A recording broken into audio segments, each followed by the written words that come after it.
Hello, everybody. Welcome to the Political Vigilante Roadshow. We're here in the Actify Chat World Studio headquarters, where her producer is a canine that's not happy with the lighting situation. Or any of the situations. Or any of the situations, actually. Yeah. So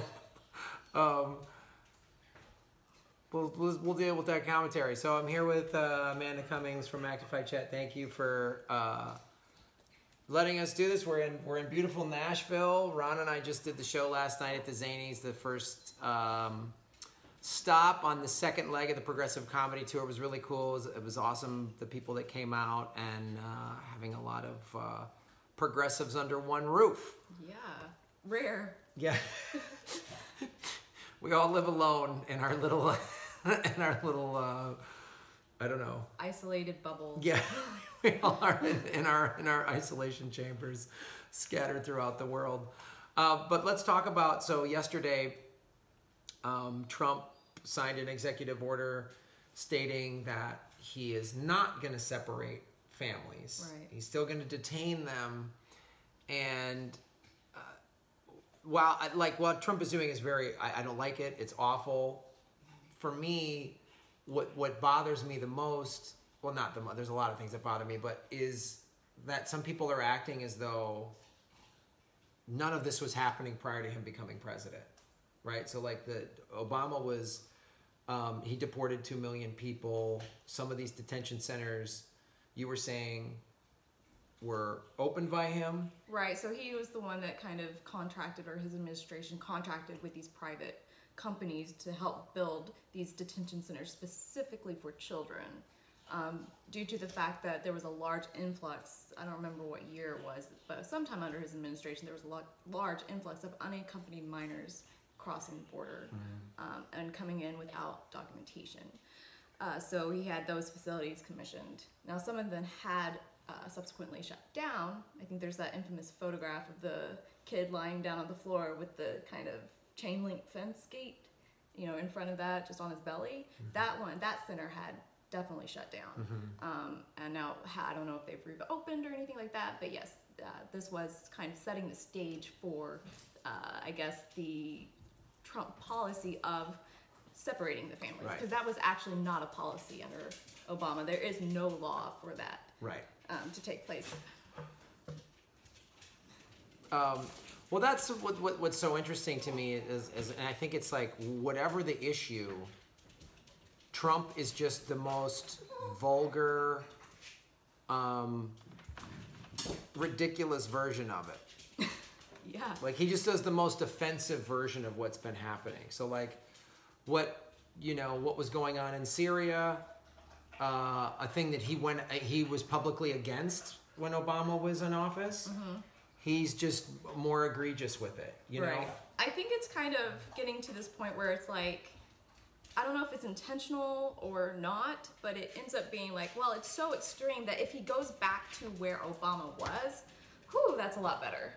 I think that's kind of the perception. It's desensitizing us as a society to some extent. I think you bring up a great point, and I think that part of this is by design, because you've even heard neoliberals and stuff say, "Oh man, I long for the days of George W. Bush." I'm like, you long for the days of the guy that lied about the Iraq War.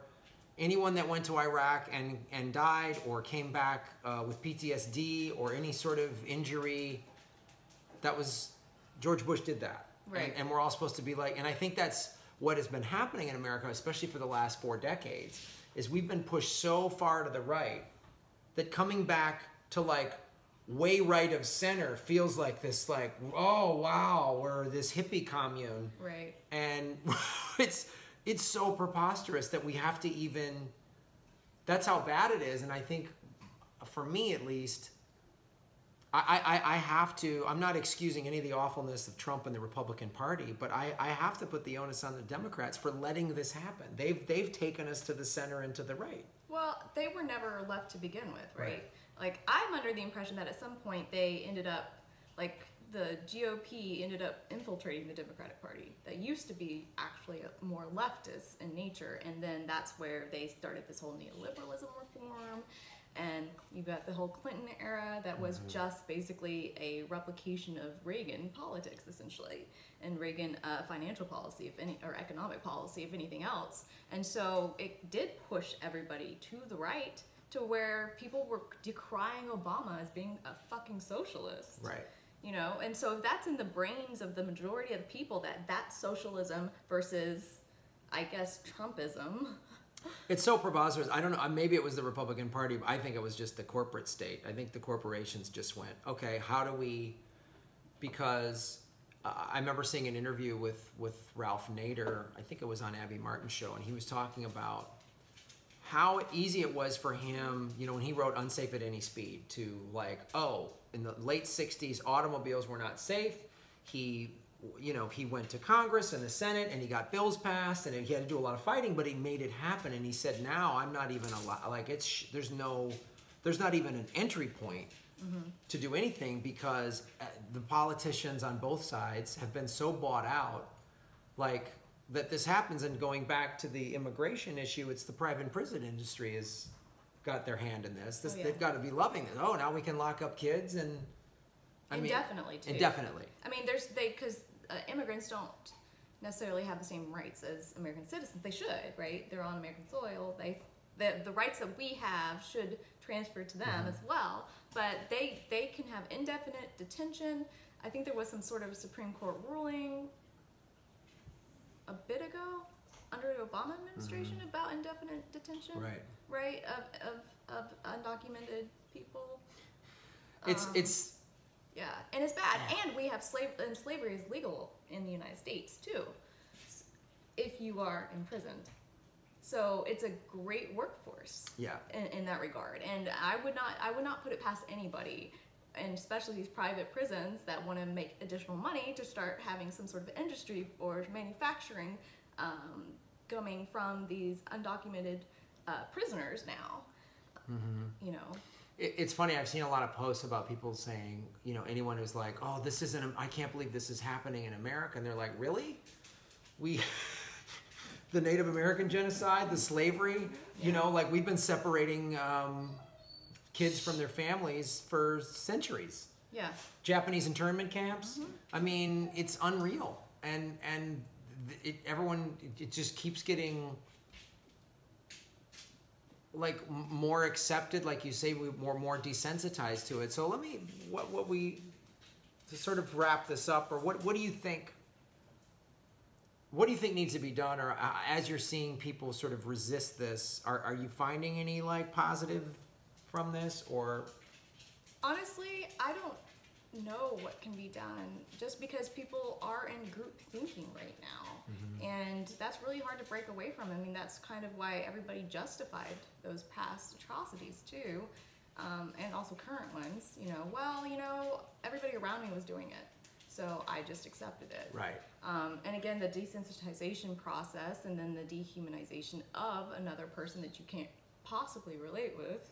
I think it's going to be a very rough time. Yeah. I mean, I think that we should just, a few thousand of us need to go to these detention centers and break them down. Because I just don't think that the government will be very responsive to anybody. I mean, what's to say that, yeah, you're going to say you're going to do that, but who's their watchdog on that?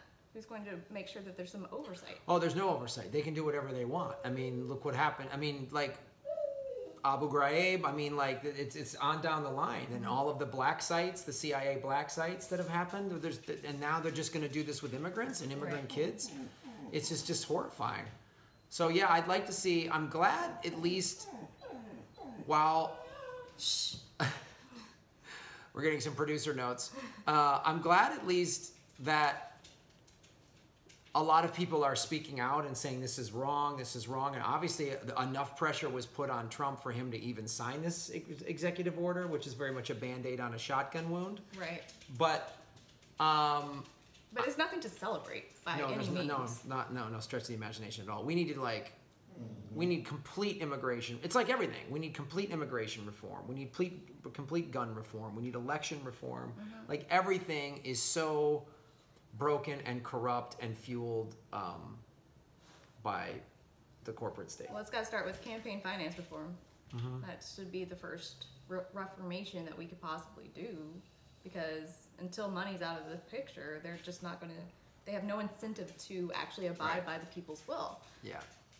If it is, you know, to not basically indefinitely hold people without a trial or jury or anything like that. I know. We've just completely abandoned our whole due process with everything. And everyone's saying it's okay. And I saw this post online. Like, if they're doing this to other people, don't think they can't do it to you.